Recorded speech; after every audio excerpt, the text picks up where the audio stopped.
Bismillahirrahmanirrahim. Assalamualaikum warahmatullahi wabarakatuh.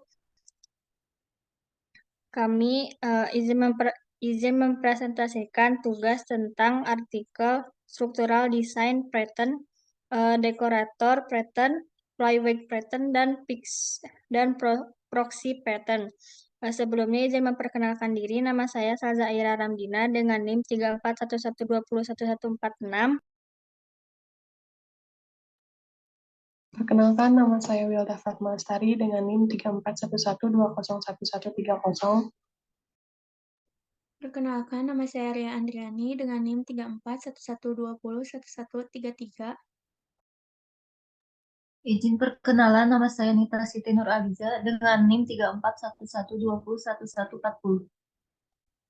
Izin memperkenalkan diri, saya Obi Trepian Oktia Zandra dengan NIM 3411201144.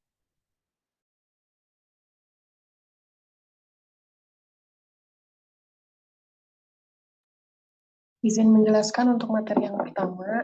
Yang pertama terdapat dekorator pattern, di mana dekorator merupakan desain pattern yang dapat merangkapkan dirinya sendiri dalam model kelas yang sama yang berisikan dirinya dan diakses secara delegatif dari dalam keluar maupun dari luar ke dalam. Sehingga objek tersebut dapat ditambahkan kelengkapan-kelengkapan objek dari kelas lain di dalamnya tanpa harus memodifikasi kode dari sebuah objek sedikit pun. Lalu dalam dekorator pattern ini terdapat analogi dekorator pattern. Terdapat banyak contoh yang dapat dianalogikan dalam kasus dekorator ini, mulai dari pakaian yang dapat ditebalkan dengan pakaian luar, penambahan perlengkapan senjata, rangkapan dengan compression dan encryption, sehingga menambahkan hal-hal yang paralel yang dapat meningkatkan kemampuan diri sebuah objek itu sendiri.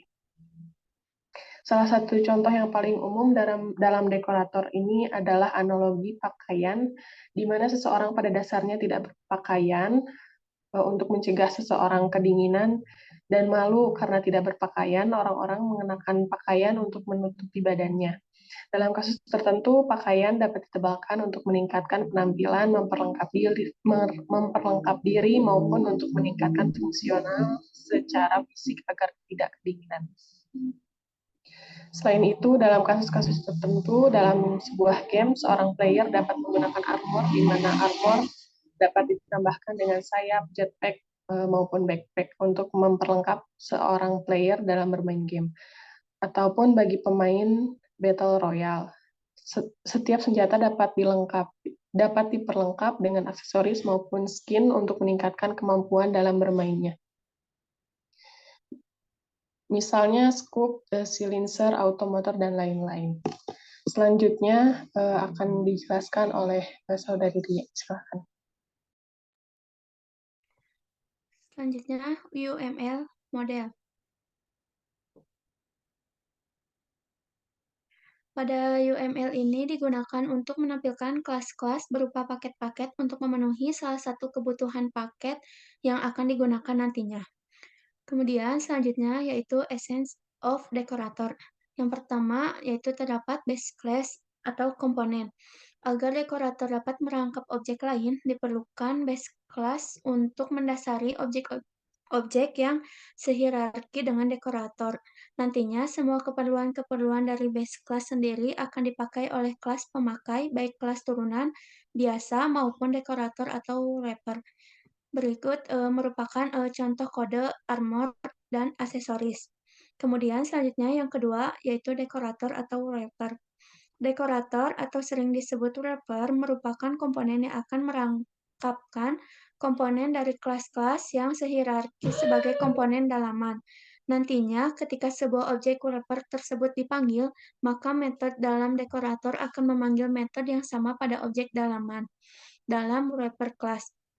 Untuk memanggil metode dari inner object, sebuah abstract class yang berisikan komponen dalaman dan diturunkan dari base class akan memanggil metode yang diimplementasikan pada kelas-kelas pemakainya dengan menggunakan metode dari objek dalaman secara rekursif.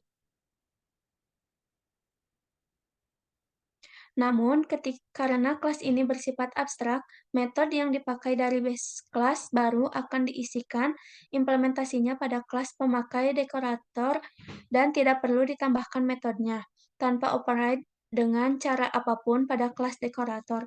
Berikut merupakan contoh kodenya. Selanjutnya, yang ketiga, yaitu aksesoris atau konkret dekorator. Untuk memperlengkap dekorator, nantinya akan ada beberapa kelas-kelas yang diturunkan dari dekorator untuk digunakan sebagai pelengkap komponen. Adapun kelas-kelas yang diturunkan dari dekorator difungsikan sebagai pelengkap dari komponen-komponen dekorator, termasuk basic komponen, untuk memanggil metode dari komponen dalaman terlebih dahulu sebelum menjalankan metode pada kelas utamanya. Berikut merupakan contoh kodenya. Selanjutnya, yang keempat, yaitu set of basic component. Karena sebuah hierarki dekorator dapat mencakup kelas-kelas lain selain dekorator, kita juga bisa buat basic komponen untuk mendasari setiap komponen-komponen dari base class. Namun, tidak dibekali dengan wrapper sehingga objek-objek tersebut menjadi pilihan dasar bagi pengguna itu sendiri. Pada kasus armor dan aksesoris, seorang player dapat memilih salah satu dari komponen-komponen penting, misalnya baju, topi, celana, dan sepatu, sebagai pilihan dasar atas pertahanan dan penampilan dari seorang player itu sendiri. Untuk membuat set of basic komponen, kita dapat membuatkan kelas baru yang diturunkan atau diimplementasikan dari base class, di mana nantinya kita cukup melengkapkan semua kebutuhan dari base class yang ada. Berikut merupakan contoh kodenya. Selanjutnya, yang kelima, the power of recursive object call in decorator. Dalam dekorator, terdapat panggilan metode semi-rekursif dengan menggunakan nama metode yang sama pada objek yang berada pada satu rumpun hierarki yang sama, misalnya player base maupun kelas-kelas turunan dekorator. Melalui metode yang digunakan pada base class atau interface, misalnya metode attach dari interface player. Contoh kasusnya adalah ketika seorang player ingin menambahkan aksesoris pada baju armor, maka urutan pemanggilan konstruktor dan metode yang diimplementasikan dari base class adalah sebagai berikut.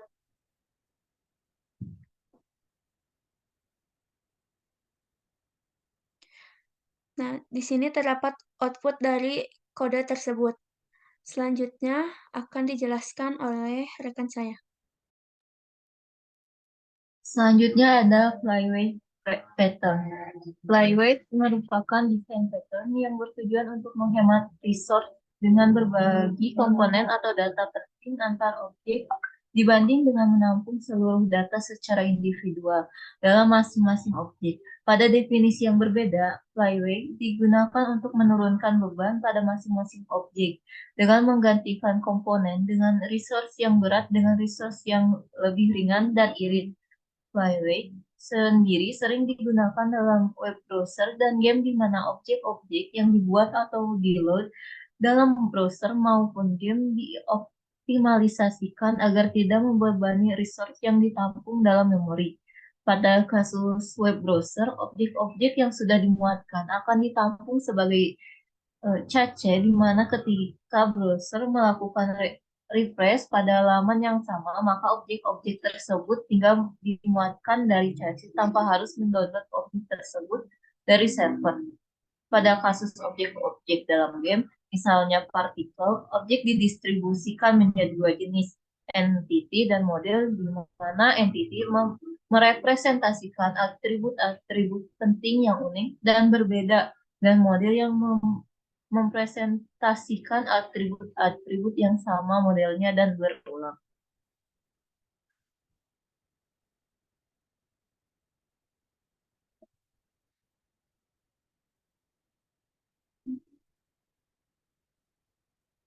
Dan ini ada model UML dari flyweight. Selanjutnya akan dijelaskan oleh rekan saya. Sini ada essences of flyweight pattern. Yang pertama ada flyweight share component atau intrinsic state. Untuk pembagian komponen untuk keperluan optimalisasi, biasanya terdapat beberapa atribut yang akan saling berbagi dengan objek-objek lain. Sebagai solusinya, playwake merupakan atribut yang nilainya sama dan saling berbagi komponen satu sama lain. Contoh termudahnya adalah model monster, spread, shape, dan variasinya, di mana model monster tersebut hampir selalu sama pada setiap monster yang dibuat. Lanjutnya.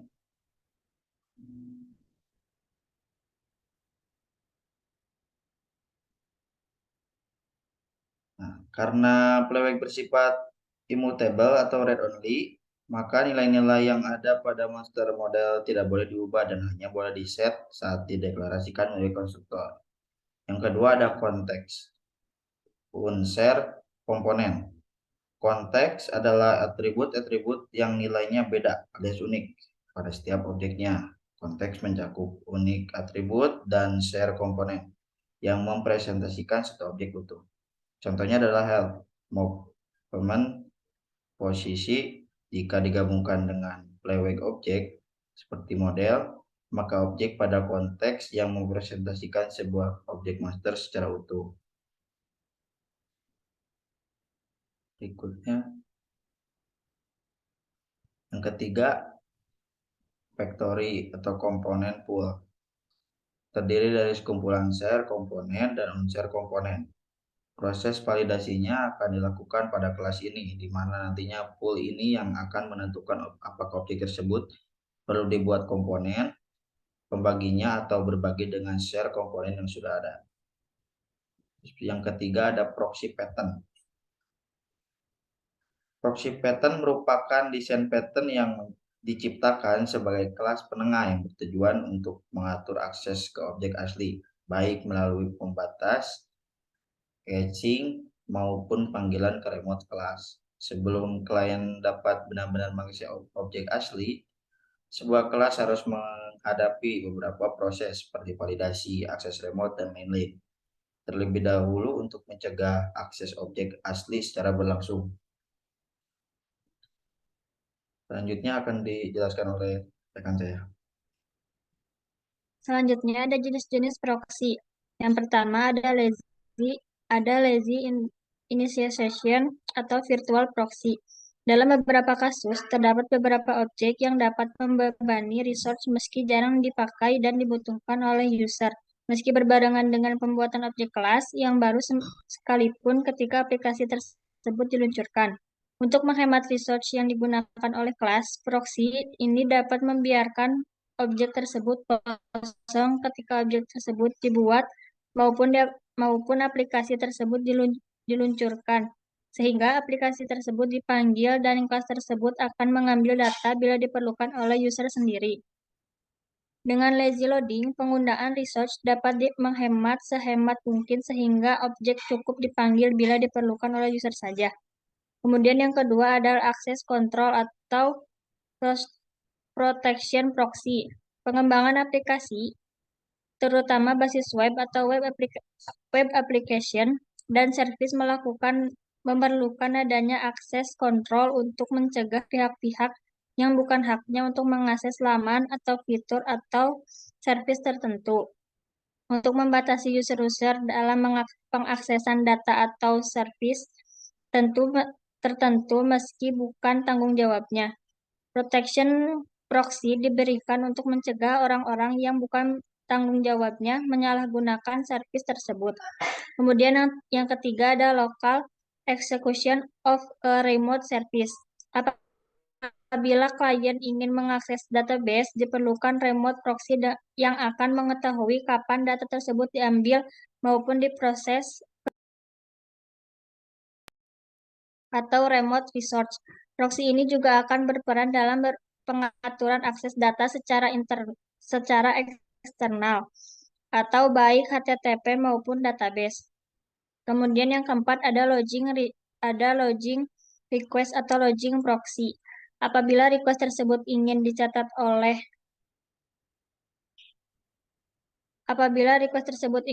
oleh klien sebagai bukti transaksi request, proxy dapat dipergunakan dalam pencatatan request dari user kepada server. Kemudian yang kelima ada changing request result. Apabila hasil request tersebut ingin disimpan oleh klien, proxy akan menyimpan hasil request tersebut dan akan mengembalikan data yang di change tersebut sebagai bila request tersebut sama dengan apa yang disimpan sebelumnya.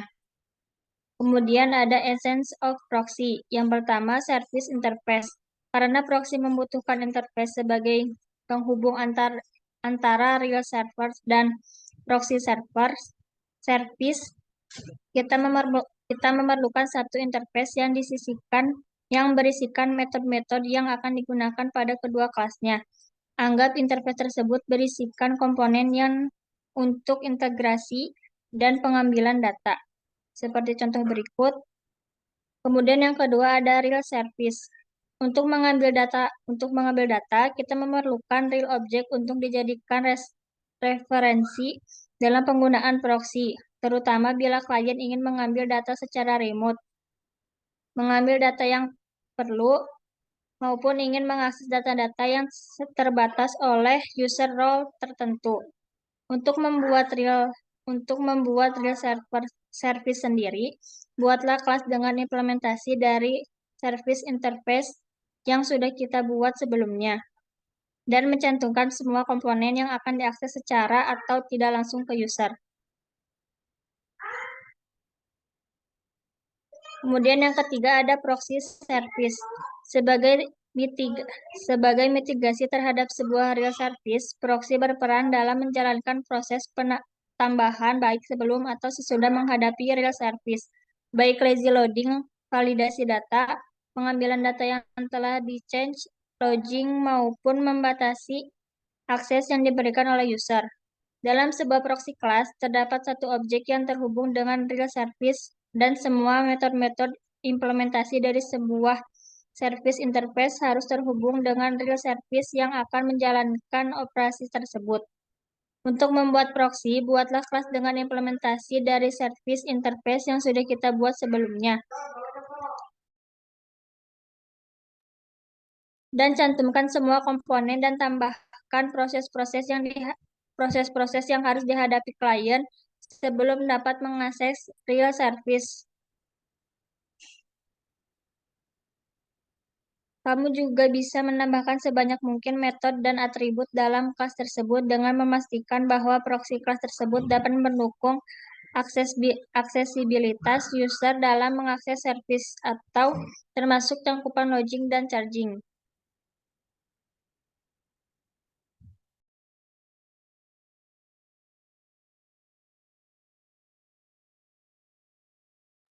Sekian dari kelompok kami. Mohon maaf apabila banyak kesalahan. Wassalamualaikum warahmatullahi wabarakatuh.